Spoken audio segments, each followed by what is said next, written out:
Hey, everybody. How are you doing? We are live again here at Move Us to Portugal. So, I always like to recap a little bit of what we are doing. Some of you are new in the group, some of you have been in the group for a while, but let's talk about what is this group. This group started because I'm here in the US. I'm a realtor. I'm in Texas actually right now. And I'm also on the international board for the Houston Association of Realtors and the National Association of Realtors. And we talk about a lot of countries all the time. I'm also a certified international property specialist. So one thing leads to another. We talk about where you come from. That I sell homes in Portugal. How do I do that? So I started to attract more and more people that had questions literally just now. Literally, I just finished replying to someone that reached out that says, Claudia, I watch your videos all the time. We are going to Portugal. Can you send me some recommendations of things to see and do? We may consider investing there. And that is just like, oh, my heart. I am just so grateful. That's why I created this group so we can talk about what to see, where to go, but also if you're thinking to move to Portugal for retirement, or you just want to invest, or maybe you want to start a startup. I have a wonderful guest that can talk to you about all of the legalities of all those things. And so that's why we created this group. So we are connected. You can ask questions. I had someone asking me, hey, how do you open a bank account? Hey, do you have any banks in the US that are connected to Portugal? We have had a lot of those interviews. We have answered a lot of these questions, but keep bringing them up and we're going to answer them for you in the group. It's a community for you to know that when you want to go to Portugal, either to visit or to open a business, you are dealing with professionals. You can put a face to the name. It's not just someone you're going to find online that has no reviews, you have no precedent. This is a community, is a closed group for that reason. So we leave the spam out and we just leave the realness in. So today I have an amazing guest, Filipa Pinto de Carvalho, that is here today. And as you can tell, I can really pronounce that name really well because I am Portuguese. I have been questioned recently if I'm really Portuguese because I don't look Portuguese and I never speak Portuguese. So I'm going to bring my guest and I'm actually going to show to you I speak Portuguese. Olá, Filipa, tudo bem? Olá, Cláudia! Antes de mudarmos para falar em inglês, vamos falar um pouco em português, porque Ok. tem realmente havido aqui umas quantas dúvidas se eu sei falar português ou não, e já agora vamos eliminá-las, mas também existe algumas pessoas neste grupo que o inglês não é a língua principal delas, mas português é. Mesmo quando já viveram aqui nos Estados Unidos muitos anos, acontece. Por exemplo, a vovó, o vovô, estão cá há muitos anos, emigraram e o inglês talvez não seja a língua mais famosa. Então, Filipa, onde é que está hoje? Estou em Lisboa. Olá, Cláudia, obrigada por me receber aqui. É um prazer estar com a Cláudia e com todos os que estão a assistir. E para dizer que o português é absolutamente perfeito e de gema, posso garantir. Ótimo, eliminamos todas as dúvidas. Perfeito. Então, normalmente a Filipa está baseada em Lisboa ou noutra área em Portugal? Em Lisboa. Eu sou do Porto, estudei no Porto, foi onde fiz o curso de Direito, mas depois mudei-me para Lisboa, é onde tenho trabalhado e é também onde temos o escritório principal. Mas tem uma grande ligação com os Estados Unidos. Qual é essa ligação? Tenho, na verdade, nos últimos 2-3 anos tem surgido, por causa do nosso escritório e do facto de ser um escritório totalmente focado no acompanhamento de clientes estrangeiros, internacionais que vêm para Portugal com as suas famílias para investir, para lançar um negócio, uma startup. Tem havido esta aproximação ao mercado dos Estados Unidos porque cada vez mais nos surgem perguntas e nos surgem clientes e parceiros dos Estados Unidos. Fantástico. E acho que está na altura, já que comprovamos que entende, fala português. Eu sou portuguesa, apesar de ter cabelo vermelho, é pintura, sou 100% portuguesa, não tenho misturas que eu saiba, obviamente. Mas I'm so grateful that you are here, Filipa. I want to thank a wonderful person for connecting us, Angela Simon. She is my connector. I adore Angela. For those of you They don't know who Angela Simons is. Shame on you. No, I'm joking. She is actually a predominant figure and probably the leader of Palcos for many, many years. Palcos is the government body that we have here in the US for the Portuguese community. That's how I like to address them. That's what I consider them to be. They have done so much for the last 30 years for the Portuguese community that we don't even know about, or sometimes want to find out or know where to find out what they have been doing for us. Angela will be our guest within the next coming week, so stay tuned. But I'm very grateful she connected us. And she connected us because she saw an opportunity of us working together. For the reasons I already explained, we're here to help people. Either they are moving, investing, are they, maybe starting their own business. And what I really have not addressed in the past is if someone wants to go to Portugal and open their own business, how do they go about? So here you are, Filipa, the amazing expert from AGPC. By the way, for those of you that have not seen Filipa's website, I'm placing it in the comments right here, right now, because you have to. Personally, from graphic standpoint and everything else, it looks so beautiful. But tell us a little bit more about your company and what you do. Thank you, Claudia. And also, yes, thank you to Angela. She was wonderful, very generously connecting us. And it was actually when I was in California for 2 weeks this last April and March. And it was so great after lockdown and all these restrictions in traveling to be able to travel again and meet clients and friends in California. So thank you, Angela.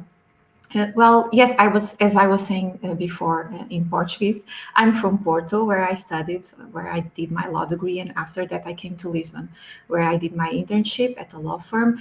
And after a brief period in Macau studying foreign direct investment, I came back and I assisted mainly foreign investors coming to Portugal, private individuals and companies coming and opening a subsidiary, launching a business here. And with that experience working with those clients in the law firm, with all due respect for traditional law firms, of course, which have great professionals, good friends and colleagues, I felt that the services being provided were insufficient in the sense that assisting a client that's coming to a new market where usually they don't speak the language, don't know where to go, which steps to take, and most importantly, who to trust in this new market. This is very important, and this is so much more than just providing the legal services per se. And it was with that in mind that I co-founded together with Catarina Almeida Garret, my co-founder. She was coming from a period working in São Paulo. So actually, we also with this mindset, we co-founded AGPC to be this one-stop office, 100% focused on foreign clients coming to Portugal. And we assist families relocating, entrepreneurs launching their startups, their businesses, more mature businessmen and companies coming from the US and other markets that kind of see Portugal as a gateway to the European market and open a subsidiary here. And finally, also investors that wish to have some kind of real estate investment, invest in a venture capital investment fund here in Portugal, have the golden visa or not. And the idea is that we have our internal team with the legal skills to assist with everything needed, immigration for sure, getting the residence permit right, corporate to open the company, the bank account, etc. Tax is also always very important and a very big deal, especially with clients from the US, where we know that there's a very strict tax framework. So Catarina, my co-founder, is actually a tax expert, and she always helps with that. And then we go a step further in the sense that we really see ourselves as our clients' team for anything that they may need in Portugal. And to give you two examples, I would say that we have a healthcare concierge service to help clients navigate the private and public healthcare system, get the right insurance, and make sure they feel comfortable and safe here in Portugal. And then when we have families relocating, we help them enroll children in international school. And then besides that, we have a network of partnerships with professionals in the other areas that we bring to the table according to our clients' needs. Real estate, for sure, one of the needs. Happy to collaborate. And then, of course, banks, insurance, investment funds, recruitment and IP protection for companies coming here and launching here, and fundraising for the companies as well. And that's probably where I am connected to this startup ecosystem in Lisbon that you were asking me about before. Absolutely. I love it. I love all the services that you offer. It's almost like a one-stop shop here. You do have a lot. Um, I know there is a lot that goes into it, but recently I've had this question. If you want to move to Portugal, what are the ways that you can become a resident? Mhm. So the big question is, if you want to move to Portugal and live here throughout the year for more than 6 months per year, and you wish to be considered a tax resident, which entails fulfilling your personal income tax declaration every year and dealing with the double taxation, of course, with the US, as we know, or if you prefer to have a residence permit here and be able to come and go freely and to travel within the Schengen area as a Portuguese resident, but without actually needing to stay and live here for more than 6 months per year. So, if that's the option, if that's what you want to do, then the golden visa, which we hear about a lot, is the right option because it's the only option where you can get a residence permit without actually being mandatory that you are considered a resident, that you live in Portugal and you pay your taxes here. If that's not the case, and if you actually wish to relocate, either to start your own business, we have a lot of digital nomads now, actually a lot of clients from the US who say, I don't need to actually be working full time in the US because I don't need to go to the company. So I might as well spend some nice time in Portugal.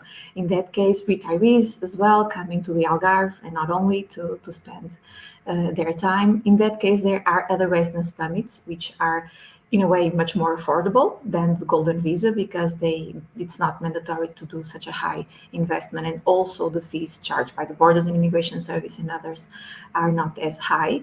And in this case I would highlight the D7 visa, which is a visa that you can apply to at the Portuguese consulate back in the US, and provided that you are able to show that you have the means to provide for yourself when in Portugal, either because you have a professional income in the US or you have a pension, you can show the bank statement and that you will be able to get a place to stay in Portugal and provide for yourself.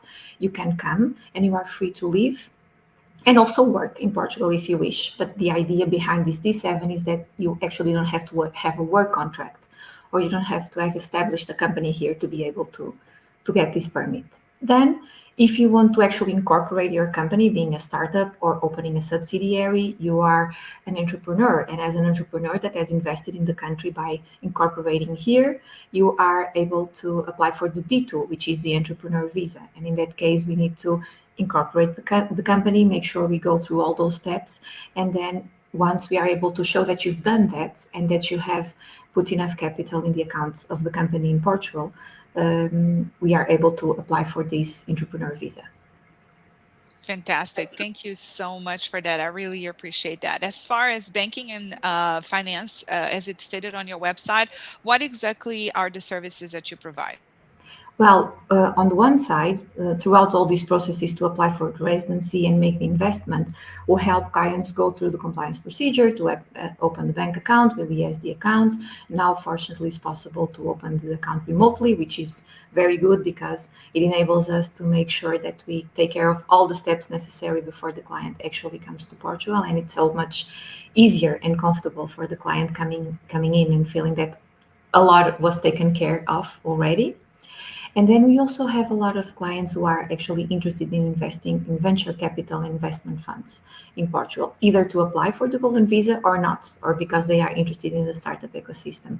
And in that case, we also help with that part. So assisting with investment, going also through the compliance procedure with the investment funds when they want to invest.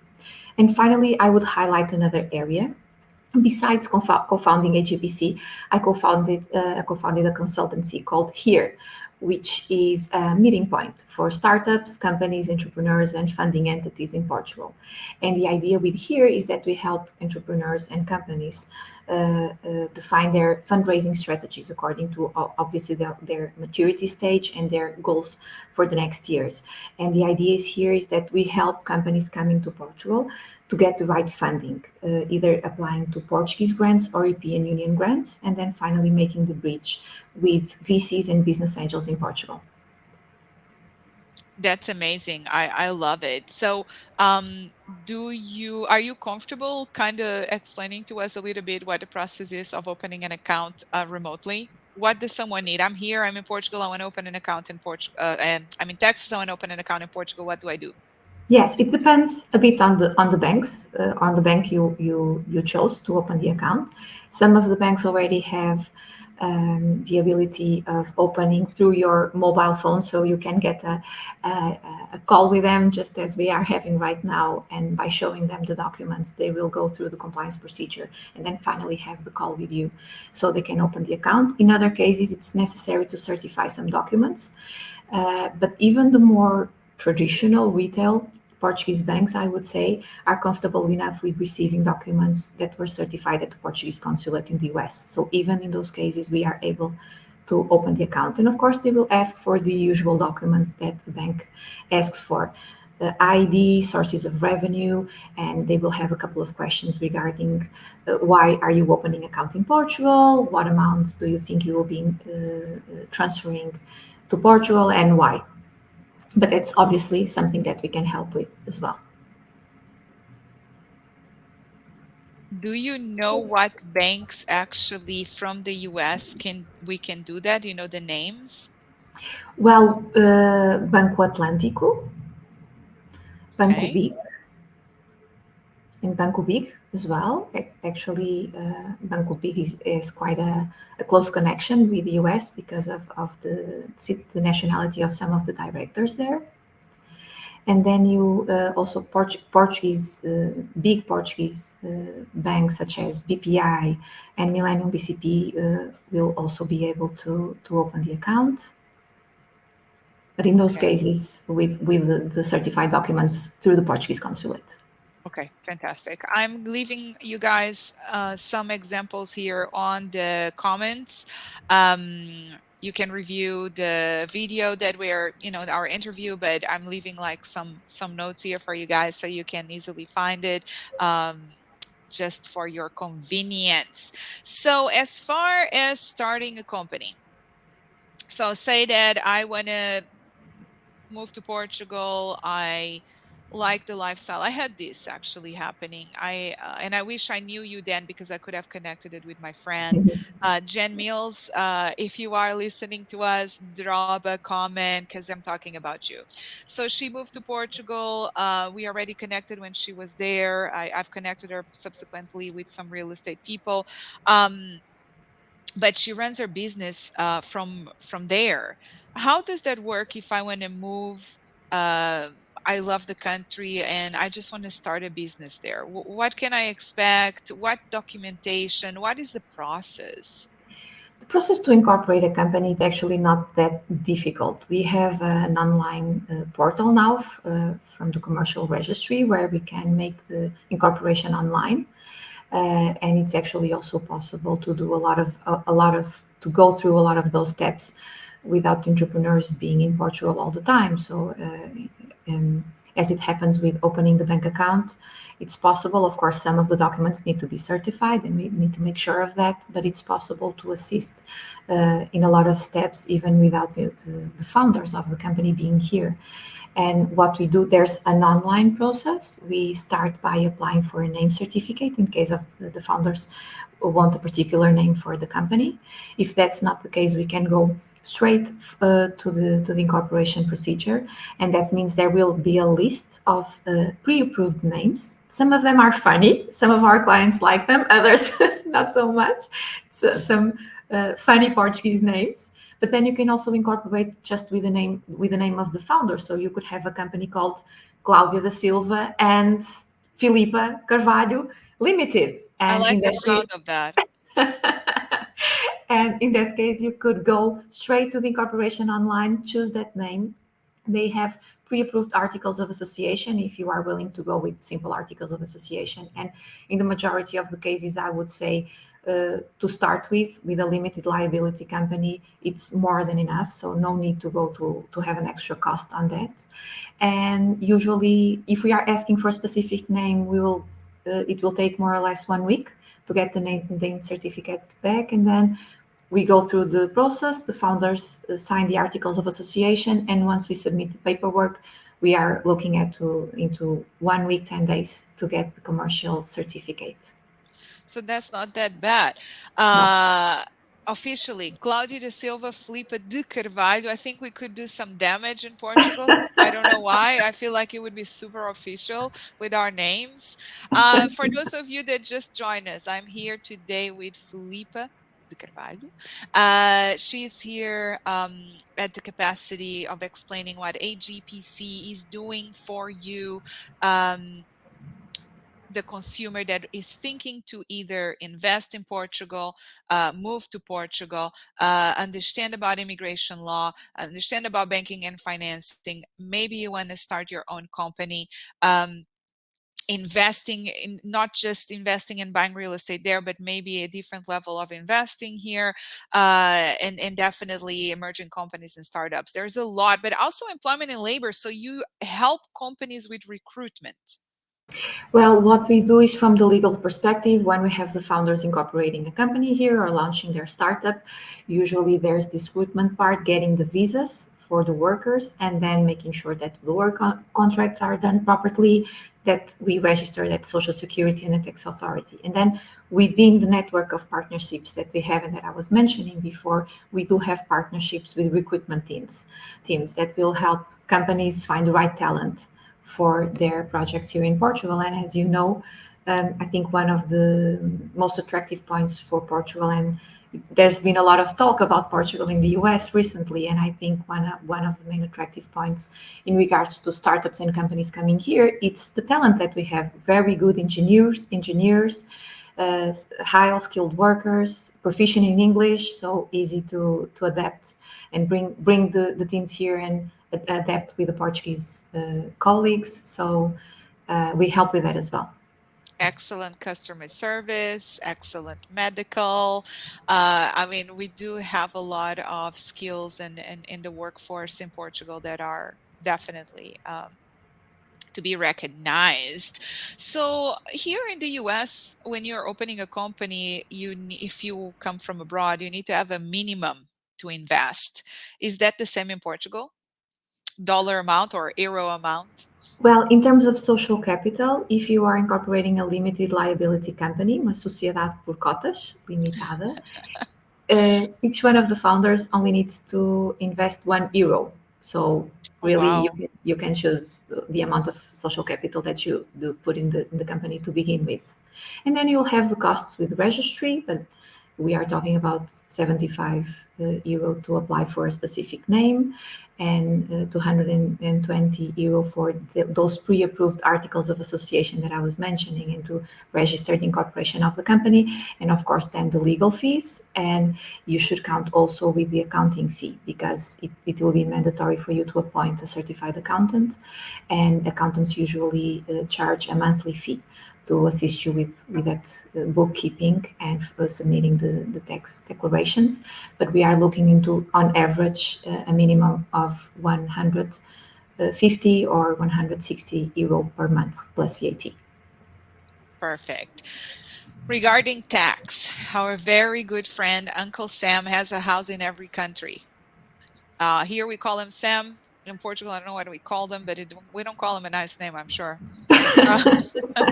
So I'm not sure if I'm allowed to say them. No, I don't think we can say it. I don't think there's a place for that name here. But taxes, either we want it or not, we have to pay them.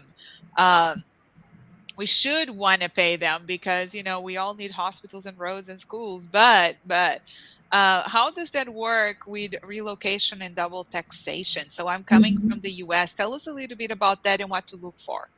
Okay, so if you are coming and incorporating the company here, of course, even if it's a subsidiary, you will pay tax on corporate tax here at the 21% tax rate. But when we are looking into the individuals actually investing here or having their gains from the company, this is something that we have a double taxation agreement between Portugal and the US that covers for most of the situations to make sure that people are not being double taxed. So in the majority of the cases, in our experience with US clients, is that, as we know, all income coming from the US will be taxed in the US, and there's actually not much of a choice. But let's say that you are an individual investor, that you have your revenue and your taxes in the US, but you are investing in real estate here, and you have a yield from a short-term rental, a long rental here. In that case, you will have a withholding tax here of usually 28%, and you will be able to declare in the US that you have already paid this year. So you make sure that you are not paying double there, and sometimes there's space to make some deduction on the tax that you actually paid here. And I should also probably mention the non-habitual residence regime, which has an unfortunate name, but what it means is that if you haven't lived in Portugal for the last 5 years, either if you are Portuguese or a foreigner, and you move your tax residence to Portugal, and again, this means that you are living at least for 6 months per year in the country and that you are working here and paying your taxes here, you can apply for this NHR, or non-habitual residence regime. And in some cases, this regime grants benefits and exemptions to the personal income tax. Let's say that you are from the US or you are Portuguese, but you haven't been living in Portugal and you decide to relocate. And you open a company here, or you start working as a professional, you have a working contract here, you are self-employed. That income from your work here will be taxed at a flat tax rate of 20% instead of the uh, uh, um, personal income tax that can go up to 47%. Right. So there are some exemptions. There's some benefits for you to do that. It attracts people to want to go back. Yes, we're yes, and the regime was actually enacted thinking of that as well, thinking of highly qualified Portuguese professionals that have gone abroad and that we want to have back here working with us. Absolutely. And believe it or not, that actually has happened in the last 2 years. I know quite a few good professionals here in the US, Portuguese, born and raised, but that immigrated here. And now they are actually relocating to Portugal because of some of the incentives and, just missing the country as well, obviously. So I have two more questions. There's someone here that is asking me for the D7 and the D2, do you need to make a real estate purchase, and is there a minimum? No, you don't need to make a real estate purchase. That's only required for the Golden Visa. And even in the case of the Golden Visa, it's just one of the eligible types of investment. So you are free to choose another type of investment. But in the case of the D2 and the D7, there's no minimum investment required. The idea behind those residence permits is that in the D7, you have income from the US or other country and you are able to provide for yourself in Portugal. And the idea with the D2 is that you have incorporated the company in Portugal. And in that case, yes, you will go through those costs, incorporate the company, and you should have a company's bank account here, and you should be able to prove that you are able to support yourself and the company, but there's no real estate investment involved unless you want to. And maybe just to go a bit further on that question, what happens is that you need to prove that you have a place to stay, but it doesn't need to be a purchase. You can rent a place and show the lease contract. Fantastic. So you are looking to find a lease before you get your D7. How does that work then? Aren't landlords in Portugal going to ask, hey, you don't have a permit here? Do people ask that? It's a bit tricky because yes, Portuguese consulates usually required to see that lease contract or the proof that you have a place to stay.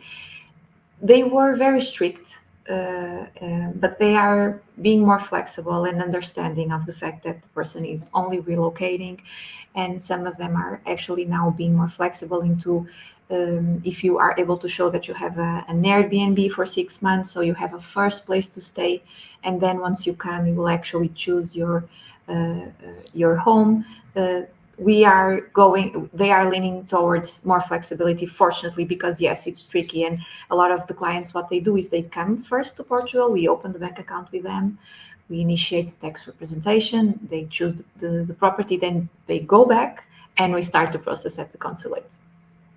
Fantastic. That's exactly the point I wanted to make. Thank you, Filipa. Like I said, Claudia de Silva, Filipa de Carvalho, we can do some damage for sure.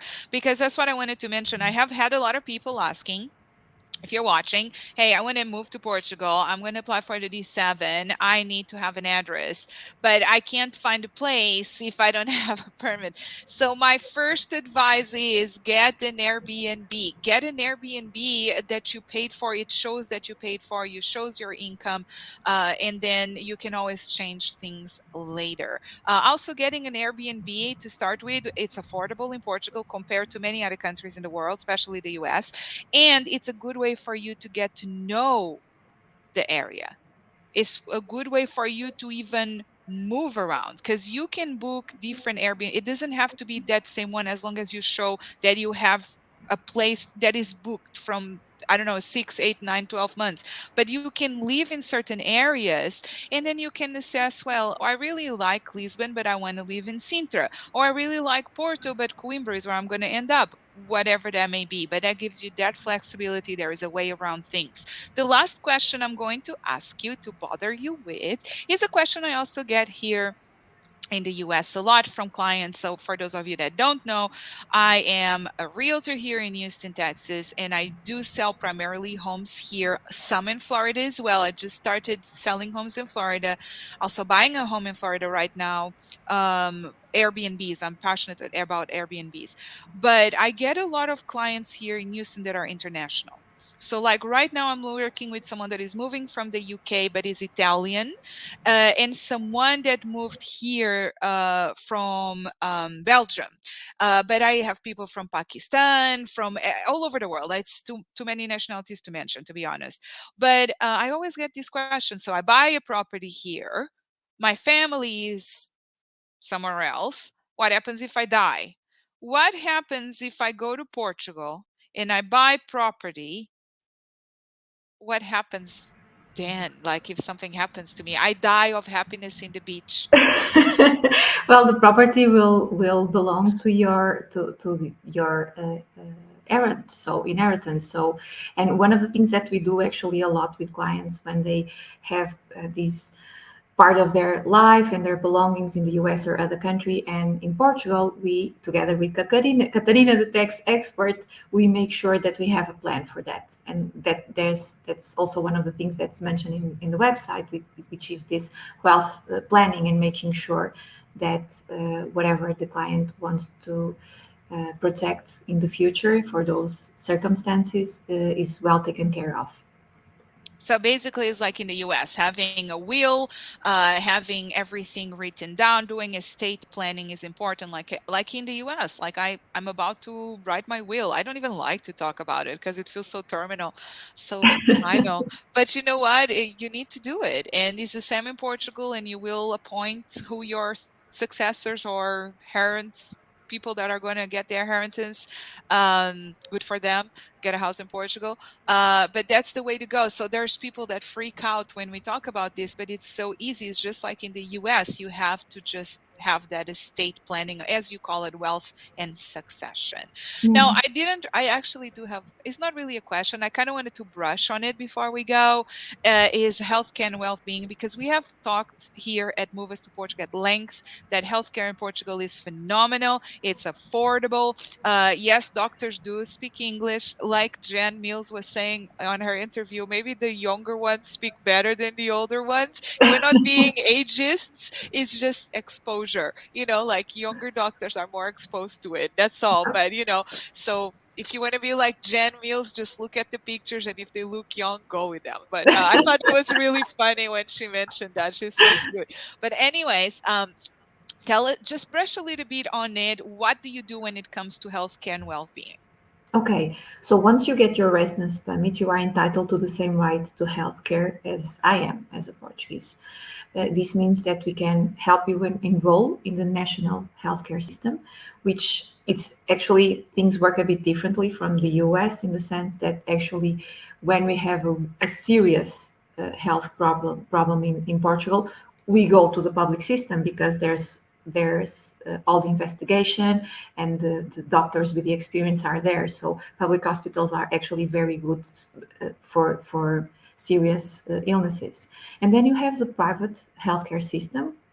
We can go through with the insurance, so making sure that you get the right insurance and that you are connected to one of the, let's say, medical groups or the clinics, so you can go and have your usual checkups. Isn't that wonderful to hear? Once you move here, you have the same rights as the citizens of the country. That's Yeah, great. and actually, I think I wasn't being fair, because it's true that the public system is great, and if you would ask me if I have a serious illness, I will go for the public system for sure, and even the ER is very good. But I think it's also worth it to mention that we have very good medical institutes in Portugal. The Champalimau Foundation is doing groundbreaking work with cancer and research development on that area.